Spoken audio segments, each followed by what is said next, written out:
Hello friends, આજે આપણે બનાવશું દાળ પકવાન. દાળ પકવાન રાજકોટને મોરબીમાં કાઠિયાવાડી વાનગી છે. ઘઉંનો લોટ લેવાનો પહેલાં, અને મેંદાનો લોટ, પછી એમાં મરી, મીઠું, અજમો,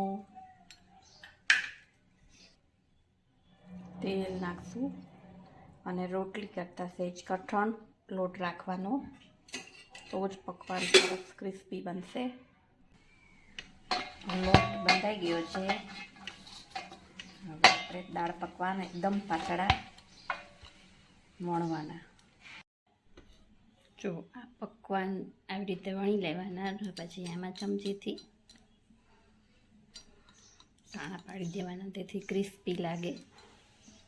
બનાવીને ક્રિસ્પી બનેલા બધા પકવાન તૈયાર થઈ ગયા છે. હવે એને આપણે તળી લઈશું તેલમાં.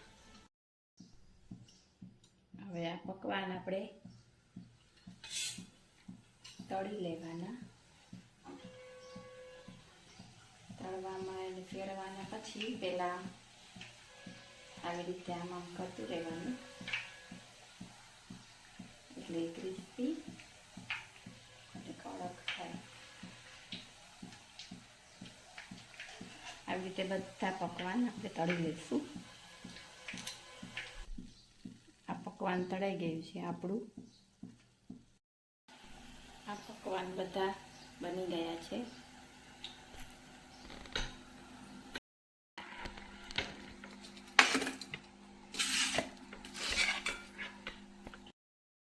બે કપ ચણાની દાળ અને 2 કલાક પાણીમાં પલાળી અને 2 સીટી વગાડવાની. ચડી ગઈ છે સરસ, દબાવે એવી. એમાં મરચાં, ટમેટા, તમાલપત્ર, લાલ મરચાં, લીમડો, હિંગ, હળદર,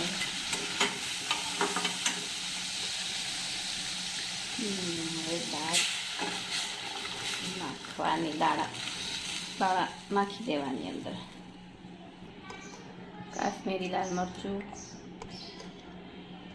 ધાણા જીરું, અને હવે દાળને ઉકળવા દેવાની, એક રસ કરવાની.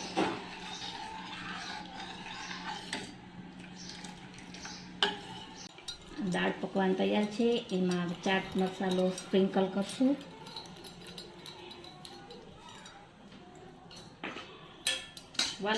સ્ટોપ અને ભૂકો કાઢી નાખવાનો. આમ હવે દાળ નાખવાની માથે.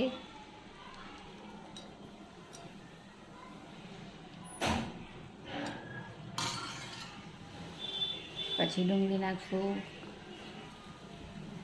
ટમેટા નાખશું, ચટણી, ખજૂર આમલીની ચટણી, પછી ગ્રીન મરચાંની ચટણી, અને પછી સેવ નાખશું અને કોથમીરથી ડેકોરેશન કરશું. કોથમીર, ડુંગળી ઘણી બધી નાખવાની એટલે ટેસ્ટ સારો આવે, અને કોથમીર નાખવાની ઘણી બધી. આ છે આપણા દાળ પકવાન તૈયાર.